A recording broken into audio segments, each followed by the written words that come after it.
อนนี้เรามาถึงร้านข้าวมันไก่นาซิโรมะนะคะสไตล์มาเลเซียค่ะ จะอยู่ตรงสี่แยกระหว่างโรงแรมเซ็นทรัล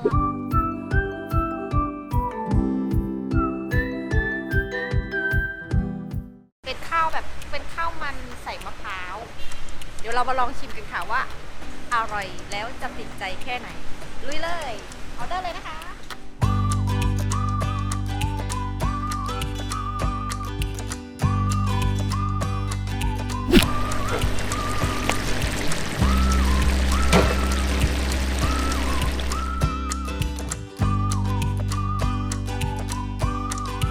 ข้าวมันมาเลย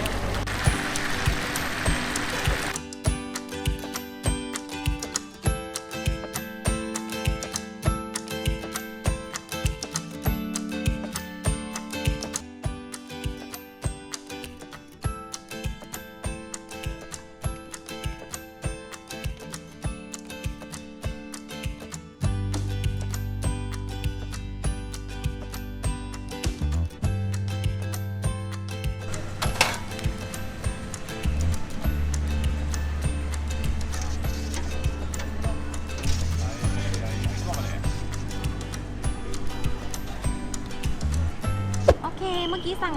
เมนูข้าวไปนะคะ เป็นข้าวลาซิโรมะ ตอนนี้มาเรียบร้อยแล้วค่ะ หน้าตาเป็นแบบนี้ ก็จะมีเนี่ยค่ะ เป็นข้าวมันกะทิ ปลาเล็ก เป็นปลาทอดนะคะ อีกันบิลิสอาจจะแบบเรียกชื่อยากนิดหน่อย แต่ว่าโอเค แล้วก็จะมีไก่ทอด มีไข่ต้ม มีน้ำพริก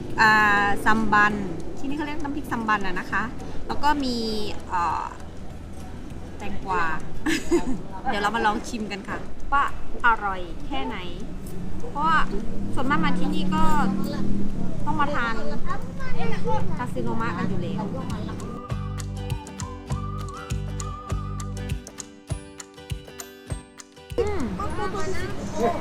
คือจะบอกว่าน้ำพริกเขาอะไม่ได้เผ็ดมากแล้วออกรสชาติแบบหวานๆหอมๆแล้วก็ถ้ากินกับไก่ทอดอะน่าจะอร่อยกว่านี้ค่ะต้องลองดู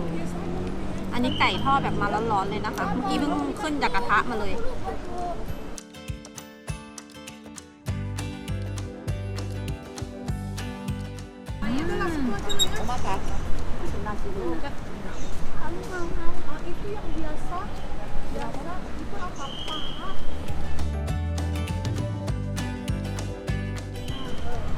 น้ำพริกเขาจะมีความหอมคล้ายๆน้ำพริกตาแดงบ้านเราแต่ว่าน้ำพริกตาแดงบ้านเราอ่ะมันจะแบบจะข้นกว่า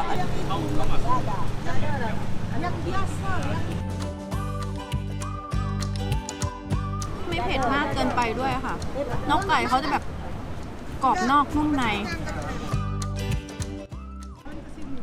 ข้าวนาซิโรมะนะคะ